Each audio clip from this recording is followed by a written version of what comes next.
Pero wala na yun. Hindi natin alam yun. So, malay mo gawin. I don't know, anong tingin mong comment ng mga tao? Hindi, gawin mo na lang yung template, tapos i-offer natin. Oo! Malay mo, di ba? Willing Kung naman gusto nila. Kasi bakit tao may- na makikinabang. Basta kapag kinabangan ng tao, okay. May nagtatanong dyan, palay ko sagutin mo na rin yung Divisoria issue. Oh, yan. I think you have to explain. Oh, yan naman. Yung Sige. tinawag kang boy benta. Oh, good luck. Sige, di ba? Boy Oh. benta daw. Explain mo paano maganda yung Divisoria. Oh, yung nagre-reklamo, kuno, na ginamit ng isang Explain mo, Pilip- kanina in-explain mo na eh. Ito muna, yung nagre-reklamo kuno na ginamit nung politikong hindi naman natin nakita nung araw. Uy, may nagbanggit ng ospital ng ano, nakakatuwa naman. Ano? Got? Hindi, yung tinatayo nating ospital ng ano, ng Baseco. Oh, bago. May nagbanggit oh, nakakatuwa, nakita ko. What a brilliant idea. Talaga, na-appreciate yun. Kasi bukod sa ospital ng Maynila, bukod sa COVID hospital. Dalawa na brilliant to. Best president ka na ngayon bigla. Yung saka yung ano, yung tinatayong ospital sa Baseco, katabi ng Baseco community. So anyway, yung leader-lidera na vendor kuno, na ginamit ng politiko, ano yun, nagpagamit naman, nagdamitan silang dalawa, dahil halalan, yun ay nagpapaupa. Pwede ba mas mababaw? Hindi namin. Hindi, nagpapaupo siya ng mga pwesto. Ng pwesto sa vendor. 30 vendors. At hindi nagbabayad sa city. Oo. Okay. And then? Hindi nagbabayad. Pero yung 500 plus na vendors, 500 plus, 30, 500 plus, doon sa Divisoria Market, nandoon, nagtitinda. Alam bakit? Sila. Kasi yun yung pinakiusap ko. Explain mo paano paano nalulugi. Ayun. Yun ang pinakiusap ko muna. Kasi yun ang it's always about the people. First things first. Yung mga nandun, makabenta sa loob. Ngayon, balikan natin ang kasaysayan. Bakit siya nabenta at ano yung benefit? Yung underperforming asset sa Biblia. Yun, galing mo Kanina kala ko nasa sorted tayo. Hindi, kasi para importanteng malaman. Kailangan malinaw. Ngayon mo na-explain. Kasi ngayon ma-explain mo na eh. Yung Divisoria Market, nung basurero ko, bulok na market. Okay.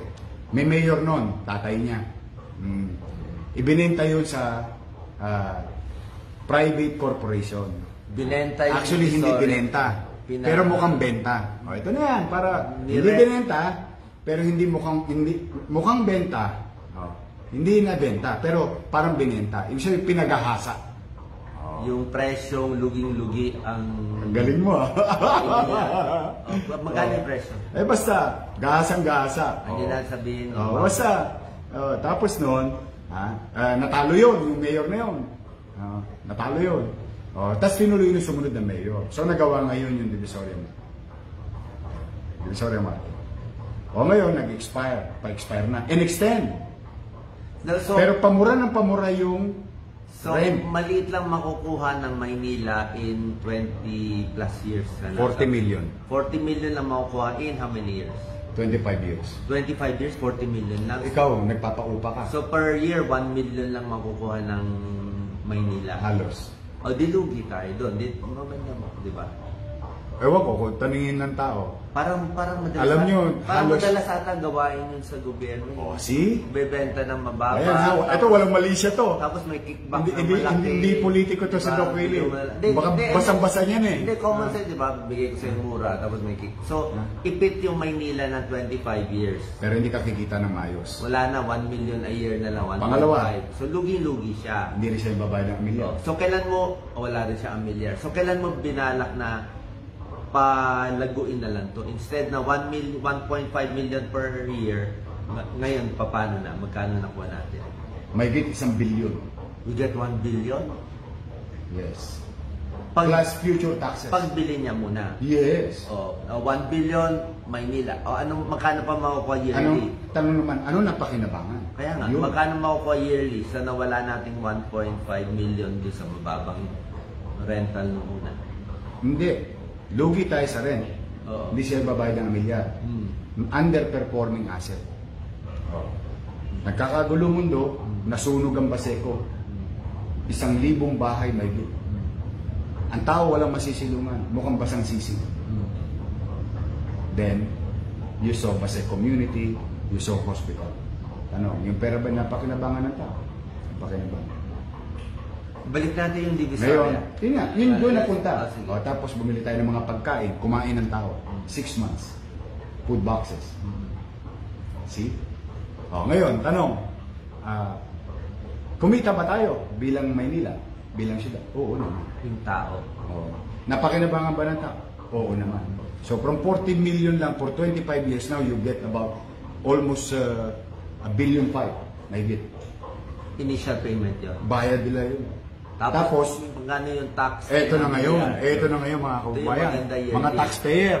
Naku, kaswerte nyo na naman. Magkano ano? Bakit? Hindi ko naman kailangan ulit magtaas ng buwis.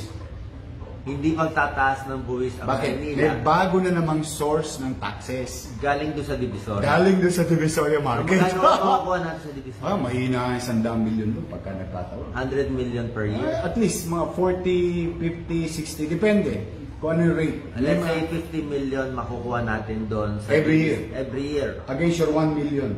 Dahil binenta na natin. Yes. Plus mayroon ka pang initial cost na ipinantawid mo sa tao. So may initial 1 point Something billion. plus billion, tapos meron ka pang 50 billion a Million a year. year. 50 million a year O plus business tax. plus business tax. Tapos may trabaho pa yung tao, maganda pa yung bagong... Tanong, nawala ba yung mga vendor? Nandun pa rin sila. Exactly. Meron pa kayong 50 Protected. million. Ah. Meron ka pang 50 Future million. income, every Future year. income. Instead na malugi ka ng 25 years ng 1.5 million na. Ang galing mo, Doc. Kasi yung mga bulok na asset ng Maynila, Pinagahasa. ngayon, That's the exact term. Pinarate so, ng mga lumang politiko yung mga asset ng Maynila. So in short, kahit binenta natin yung lupa, naipit naman yung negosyo dito. Dito sila naglagay ng pera nila, kaya malaki kita natin. Exactly. Parang pinapasok mo sa ito, pero akin yung... Ang galing nito ka. So wala kang... binenta mo, pero nakinabang naman. Oo. Kumita at hindi mo sila itatax ng mataas. Oo. So dapat happy sila. Pero ba't sabi? Walang sasabing corruption. Walang sabi ko lang. Ay Sabi lang benta. dapat naman ibenta kung ganun ka, ano, di ba? Wala na ibang option, di ba? Lugi. Hindi mo na pwede mo ba siya itaas ng 50 million bayaran mo? Hindi, nakakontrata ko sa 25 years. Ay, hindi pwede. Hindi pwede. Wala na. So, walang choice eh. So, pag yung previous admin or whatever admin, ayaw ko makaisyo. Basta yung ibang taong gumawa, pag naka-bad contract, mahirap na pala. Wala, valid yung kontrata eh. So, pwede mo ibenta para mas kumita. Oh, na tanong, pinakinabangan ba ng Ay, gusto natin pera. Siyempre. Exactly. Gusto natin. Bakwento mo rin ba yung Harrison Plaza? Someday. Someday, Ang vindication lagi nasa dulo, Dok. yung Harrison Plaza one day, malaking pakinabang yan pag nagtayo ng malaki 50 billion pesos ang ipapasok nilang negosyo sa Maynila. sa Harrison Plaza. Yes. Dapat ginawa mo na sa buong Pilipinas. Pinasok na Hindi. lahat. Basta ang importante, nagtitiwala ulit ang negosyante sa Maynila. 50 billion in Harrison Plaza. Di laki na namang income Taxes na. yun. Taxes makukuha mo. Pati nga mahal. Kaya hindi mo gano'n itatax yung tao. Hindi mo kailangan pahirapan ang tao para buwisan. Don't put the burden Oo. of finding resources sa gobyerno, tapos buwis sa iano mo yung tao, papapasanin mo. No. You don't do that. You only do that as a last resort pag wala ka na talagang way. So, ang mga leader, hindi tinatax naghahanap, masyado, hindi pinapahirapan. hindi pinahirapan ng tao. Hindi tinataas yung mga binabayaran. Kasi ang ginawa mo, yung pangit na Kontrata, Divisoria, binigyan mo ng buhay. magandang business doon. Exactly. Para yung Harrison Plaza na empty na ngayon, pag may malaking building, condominium doon, ang laking babae sa atin. Bibigyan ka halimbawa. Ito. Malinaw na ba? Ginawa kong mababaw po. Ito, bibigyan ka halimbawa. For example, may isang bulok na building sa Recto. Iba naman to Divisoria, sige, yung sige, Recto. sige. Diba dati, 15,000 ang dugyot doon, ang gulo. may bulok na building, hindi niya ma-develop. Dahil nga kaguluhan eh. Maraming siga. Si Eddie, si Pati, lahat. Sa recto. Di ba, nalinis? Sabi ko, hindi yan mababalik hanggat mayor Di ako. ko gets. Ay, explain ko lang ulit mamaya, di daw niya mag-gets. Kabihan mo na sila. Pwede naman niya i-review. I-review na lang. So dati, 1.5 million lang makukuha ng Maynila sa Divisoria kasi bad contract. Ngayon, with pagkabenta, tunay nga binenta, we get 1+ billion initial plus 50 million yearly tuloy-tuloy. Gusto ko yung sinabi Para ng isa. hindi May na- napasin ako. para hindi- White elephant. Ang galing nung idea. Ano Yan white totoo. elephant? White elephant, may asset ka tapos walang nangyayari. Kaya nga, Hindi na papakinabangan. pinaganda lang niya, pinalaki niya. Marami tayong matatalino na ano eh. No. No, marami tayong matatalino Malaki US, pakinabang. Malaki. Yung cost ratio, 1.5 yearly times 25 So in short, years. matalino ka pala. Hindi, magaling lang yung teacher ko. Normally, tama naman yung mathematics mo. Magaling ka sa Tom It's. Anyway, so, ano yung recto? Sige. O yun, alam ba, isang kalye sa recto, dahil nalinis natin. Lahat yun, for 30 years, hindi yung nagtatanggal. Bigla natanggal na lang. Alam mo yung isang lupa doon? Ano ginawa niya? Bulok na building, ha? Wow. Tinibag. Tapos, Nag-apply dito, tatayuan, 30-story. wow. Anong gagawin? Commercial and residential. Pag ang isang city nagtayo ng Ah. 30-story commercial residential, Anong ano future ang nun? feeling ng Yung- mayor doon? Hindi nila ma-pick up. Ano Okay, yung ito ngayon. makukuha? Anong benepisyo ng tao? It's always about the people. Oo. Tama, ha? Tapos Ito, wala- mga kababayan. Yeah. Bulok na building. Wala. 2,000 square Wala pa. meter. Ang binabayaran lang nun, amilyar. 2,000 square meter. Yung value ng building, halos wala ng value. Okay? So, halimbawa, let's just say, magbibigay tayo ng mathematics. Halimbawa, 1 million pesos lang ang binabayaran niya every year. Siya. Doon sa 2,000 square Oo, meter. ang Kasi milyar. sobrang ganda ng property. 1 million per year. Per year. Okay. Let's just say. Kwentuhan lang naman. 2,000 square meter, bulok na building, biglang luminis. Pumasok ngayon yung may-ari ng lupa, ininvesan niya. Tayo siya ngayon ng commercial. 30-story. 30 story. Mas mahal ang babayaran niya. Ano lang ha, hindi naman to perfect math ha. Oo. Ano lang, Estimate. estimate lang ta. So yung 2,000, naging ilang hektarya?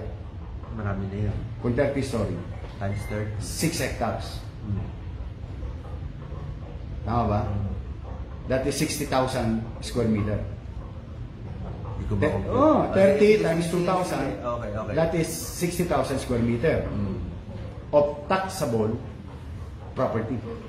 Sa mga magkano? Ang category, residential, mixed use eh. Residential at saka commercial. Oh. Sa real property tax pa lang, para lang madali lang natin kwentahin kasi may formula yan. No? From 2,000, naging 60,000. Yung 2,000, 1 million. So ilang doble? So mga 30 million na babayaran niya. From 1 million na makukuha ng Maynila, magiging 30 million makukuha. Na buwis. Oh, so plus 29 million ka every year na may tutulong sa tao. New source of income. Ito pa maganda. How many jobs that you created? Tama. Elevator girl, janitor, admin, maintenance. Ha? Yung pa lang yun. Makatawagin ka, boy, di ba naman yun? Tapos, ito naman, commercial. How many business? How many sales lady? How many guards? How many janitors? Cashier. See? Tapos, business tax. How many businesses may tatayo? Kaya uunlad at uunlad ang Maynila. Bakit di mo sinagot dati? Sasabihin nila, para nalinamwanagan. Pag sinagot mo dati yung boy benta, lalo lang hahaba yung kwento. Alam mo naman kasi hindi totoo. Mawawalan ng ano, di ba? Mapupunta doon yung news eh. Ang naniniwala ako, matalino naman ang tao. Hindi, marami na bola yung boy benta. Marami na bola yung Hindi ko na kasalanan yun. Basta pagka ikaw'y tapat sa tungkulin. O yung Tapat sa tao. boy utang. Ano Ah, ba? Boy. Tapat sa tungkulin, tapat sa tao, wala kang kakaba-kaba. Kita mo, ako, masarap ng lomi sa lipa. Tumira ako sa lipa. Solo katawan. nagugulat nga yung mga tao eh. Ba't Tama so- yun. Ibig sabihin, bad contract, 1.5. Tama yun, bad contract nga. Ngayon niya na-pick up, bad contract. Mahirap kasi maintindihan eh. Pag hindi sanay sa government, di ba? Eh, alam mo, siyempre, Hindi kababayan natin, hindi gano'ng maintindihan eh. Basta ako naniniwala ko, matalino ang Pilipino. So, pag nagawa mo yun sa buong bansa, Wala na, ayoko na ng politiko. Di ba sabi mo, Retired na ako. Di ba sabi mo yung airport nga eh, balak mo Basta, gawing retired na ako. Hindi, para na Bahala ng maganda taong na bayan. idea no, na yung airport, Tulong na lang tayo yung sa... airport magiging bagong BGC eh. Kasi yung airport, yung idea ko noon... Airport natin gagawing BGC. Yun yung utang natin, di ba? Oo. 1.6 trillion ang mababawas sa utang natin. Pag ginawang BGC yung... Hindi. Pag yung asset na underperforming kasi may bago ka ng airport sa Bulacan, hindi naman pwedeng tabi-tabi ang airport. Tapos may airport ka pa sa Clark. Ang daming space. Para lumuwag ang traffic sa Metro Manila. Di ba? So meron ka ng underperforming asset, nabawasan mo pa yung utang ng bansa nang hindi ka nagbubuwis. Tapos nakapag-create ka pa ng millions, ha? Millions of jobs. So this is Yun yun lang, yung mga concept na lang yun. magiging new buildings. Kasi airport yun. Tatayuan eh. Diba? So, Nakita mo pera yung papasok doon. ilang bilyon ang kinikita ng Taguig. Oh, yun. Yung Taguig is 240 plus hectares lang. Ha? O, kukwentahin natin, ha? 240 plus hectares lang. Buong BGC. Yung naiya, Ilan? 600. Times 3. Times 2.5. So, marami tayong pera. 600, more or less. So, imagine mo yun. So, yung mga takot na sa Hong Kong, takot na sa Taiwan, Punta dito. pupunta lahat dito. Anyway, nakwento mo naman ideas eh. Malay natin i-adapt. Diba? Wala naman masama. May nagsabi dito, mag-MMDA ka daw. Anong pinang... Retire na po ako. I've may done my news part. MMDA? O, pag in-offer daw sila. Dito na lang ako. MMA. Karating sa asawa ko. Under tayo. Ano na? Pag nakita natin si Daini, pati si Family naman. Joanna, nginig tayo. Sana sinagot mo dati, Divisoria. Sana sinagot mo dati. Hindi pwede sagutin at that maniwala- time eh. Kasi maniwala pag sinagot, kayo. at attack din eh. Wala. Di, tanungin nyo ngayon yung mga... Tsaka nagsalita ngayon nyo. kasi madali mag-live ngayon kasi wala nang trolls, wala nang basher. Pero kung noon, papasukin yan. So wala talaga eh. Kasi wala naman. Wala Pero tayo. pinagbayad ng tao sa Manila. Hiniya sila. Bakit sila hiniya? Nakita mo yung boto? Boto niyo. Yung mga yon, yung mga politiko. Hindi, panalo nga yung team. Saka hindi, talagang galit na galit ang mga taga Maynila. Kasi hindi mo pwedeng pasinungalingan yung mga taga Maynila. Alam nila yung nakuha nila. Alam nila yung naramdaman nila. 3 billion pesos. Ngayon matalino ka na daw. Ngayon brilliant ka na daw. Hayaan mo na. Retire ka na po talaga. Yung 3 billion pesos taon-taon, hawa ka ng tao. So, Yung pension, yung pension ng mga matatanda. brilliant idea ka na ngayon. Naging brilliant ka bigla. Tapos yung PLM, students, may 1,000 sila buwan-buwan. Tsaka tinaas mo yung K to 12. PLM, di ba? From, Pwede magkano yan. yung budget? From 300, 250 to 250 million, ginawa mong 800 million. mga 500 plus na. 500 plus. Times 2. Tapos, kaya nga pinagsabihan ko na, kasi naawa ko doon sa mga magulang. Nanonood yung mga magulang na yung mga anak nila nagrarally-rally, hindi siya nag-aaral. Sabi ko, pag nagrally yung mga estudyante sa eskwelahan na yun, tandaan nyo, pag-aari yun ng local government. At may students manual kayo. Kaya pati yung mga teacher. Diba? Kasi, yung eskwelahan, ang binibigay, edukasyon. Ang binibigay, hope, better future. Hindi galit, hindi hate. Dapat. Kasi yun ang expectation ng magulang sa gobyerno. Kaya nga nila pinasok sa UDM eh. Kaya nga nila pinasok sa PLM. O, rally-rally sa loob ng eskwela. O, nako, Diyos ko, nako. Ay, nako. Yorme, final words. Babalikan natin sila ulit sa ulit. Oh. Dito naman tayo. Thank you so much. Maraming salamat. Maraming Trabaho salamat. lang. Maraming pang itatrabaho. No, walang tigil. Ulit. Walang tulugan. How are you? Joy, Two joints. Ay, nga pala. Ah, tinitig- Kaya don't